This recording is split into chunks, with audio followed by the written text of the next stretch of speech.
There's a high degree of intensity this month, Cancer, judging from the position of your ruler, the moon, in the sign of Cancer as the month commences, in that opposition aspect to Pluto, making you intense and maybe emotionally volatile as well. So you need to watch that as the month kicks off for May 2017. I'm Dadhichi from astrology.com.au, by the way, for those of you that are new.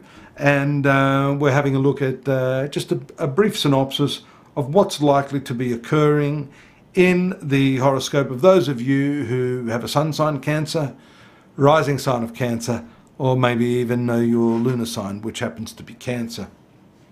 A lot happening in that sense, and maybe you're fired up because Venus has just moved into your 10th house of profession right now, along there with Mercury, which is retrograde, casting a little bit of doubt, uncertainty, and Uranus, which we've talked about before.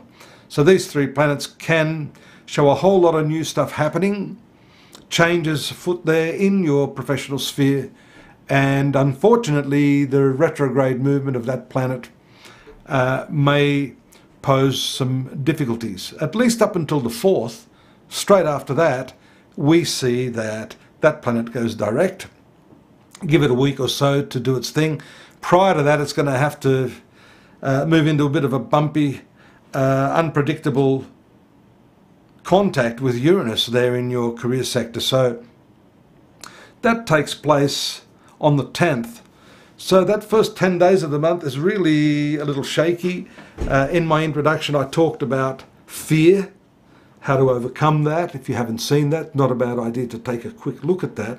That may be able to help you in terms of overcoming some of the fears, uncertainties, and unpredictable twists and turns that we see for you right now. Also, given that Saturn is in your 6th house of workplace activities, work environment, co-workers, it's retrograde as well. That's going to be retrograde for a while longer.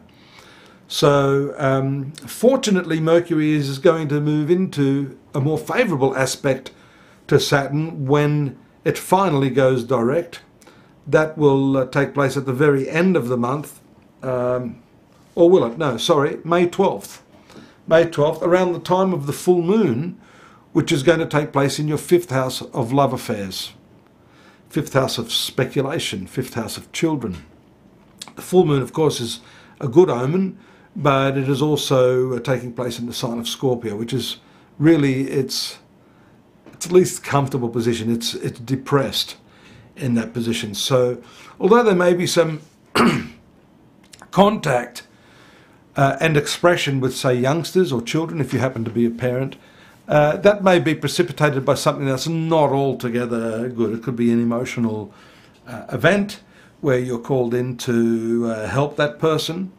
Nevertheless, let's just say whatever the catalyst is for that contact, it should ultimately bring some good results and bring you closer emotionally to that particular person. Mars is in your 12th house. I was about to say that. That's an interesting one because that rules this 5th house of children, speculation, the place where the full moon will take place. It's the co-ruler of that area. It's in the 12th house, but it also, more significantly, rules your 10th house of profession. So Mars, the profession ruler for you, Cancer, being in the 12th house, in the sign of Gemini, by the way, makes you dynamic, but it can also show you a little bit confused as to what direction to take.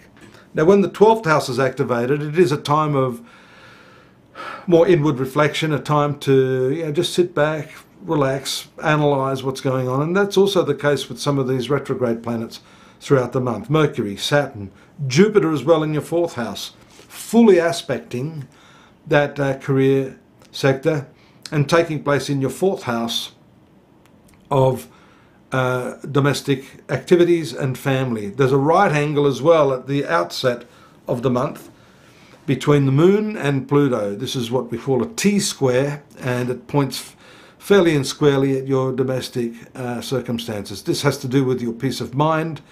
And so really that intensity that you're feeling is going to be well served by keeping your composure emotionally, in any areas that I've just been discussing, with your children, with your co-workers, with your profession, with your relationships, and most importantly, with yourself. So keep a lid on it, remain contained. I know this is a frustrating period for you, especially also because we see that Mars, the planet of your profession, will be moving into the opposition aspect of Saturn in that 6th house. Again, all work-related activities. That takes place at the very end of the month, the 29th, an opposition. But mind you, you'll be feeling the results of that probably even a week to 10 days before the end of the month. So you'll start to feel the impact of that, which is why composure is important in every department of your life this month. We see the Sun will also enter into that 12th house, along with the Moon, which will be a new moon on the 26th. 3 planets in the 12th house. Collect your energies, bring them inward. Be careful of your health, your vitality.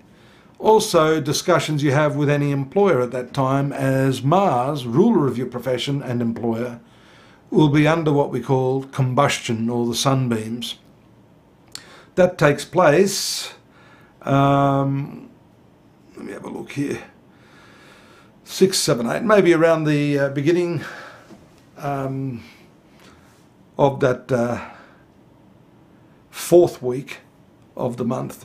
It moves into this sector on the 21st. So I'll be saying around the 27th or 20. It may actually, you'll feel the effects of that, but it won't actually make the conjunction probably till the beginning of June. But you will definitely feel the impact of that. 12th house also, by the way, has a lot to say about your health and vitality. It rules hospitals. It is a recuperative house. So I think all that intensity may be frazzling your nerves. And by the end of the month, you're going to need a little bit of time out. Don't forget to take a look at what we've got on offer there in terms of the month in focus textually. That gives you the rundown every few days as to what's happening. Because what I'm giving you here is just a superficial analysis of what's going down throughout the month of May. Take a look also at the yearly horoscope. It's also a good idea to check the month in the context of the bigger picture. And that's all available for you there at astrology.com.au, my website.